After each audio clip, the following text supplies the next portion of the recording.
Indian ഫാൻസിന് സന്തോഷ വാർത്ത. ഇന്ന് മുതൽ ISL തുടങ്ങുകയാണ്. കേരള ബ്ലാസ്റ്റേഴ്സും മോഹൻ ബഗാനുമാണ് ആദ്യ മത്സരം. മോഹൻ ബഗാന്റെ ഒക്കെ ഇന്ത്യൻ സ്ക്വാഡ് വെച്ച് നോക്കുമ്പോൾ നമ്മുടെ ഇന്ത്യൻ സ്ക്വാഡിന്റെ പെർഫോമൻസ് ഒരുപാട് താഴ്ന്നിട്ടുള്ളതാണ്.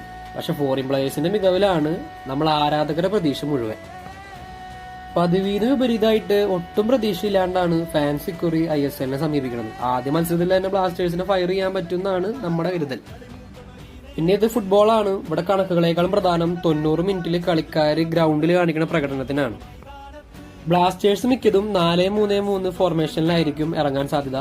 ഗോൾ കീപ്പറായിട്ട് സച്ചിൻ സുരേഷും, ഡിഫൻസ് ലൈനിൽ ഐബനും ബികാഷും ഔമറും സഹീഫും, മിഡ്ഫീൽഡേഴ്സ് ആയിട്ട് വിബിനും മത്തിയാസും ബോർജസും, പിന്നെ അറ്റാക്കിംഗ് തേർഡില് കോറോയും ബെർത്തോമിയോയും കെവിനും. ഫാൻ കോഡാണ് പ്രാവശ്യം ISL ബ്രോഡ്കാസ്റ്റ് ചെയ്യാനുള്ള റൈറ്റ് വാങ്ങിയേക്കണേ. 2-0 കേരള ബ്ലാസ്റ്റേഴ്സ് തന്നെ വിജയിക്കുന്നതാണ് ഞാൻ കരുതുന്നത്. പിന്നെ കുറച്ചുപേര് ഡയലോഗ് അടിക്കണതൊക്കെ കേട്ടു, ഈ ISL ഒന്നും കാണാൻ ഞങ്ങൾക്ക് താല്പര്യമില്ല, നേരില്ല എന്നൊക്കെ. നിനക്കൊന്നും പെണ്ണില്ല എന്ന് എനിക്കറിയാം. അതുകൊണ്ട് ഈ കളി കാണുക, സപ്പോർട്ട് ആക്കുക. നമ്മുടെ ടീമാണ്, നമ്മുടെ കേരള ബ്ലാസ്റ്റേഴ്സ് ആണ്. അപ്പൊ അത്രേ ഉള്ളൂ. അപ്പൊ അടുത്ത വീഡിയോയിൽ കാണാം.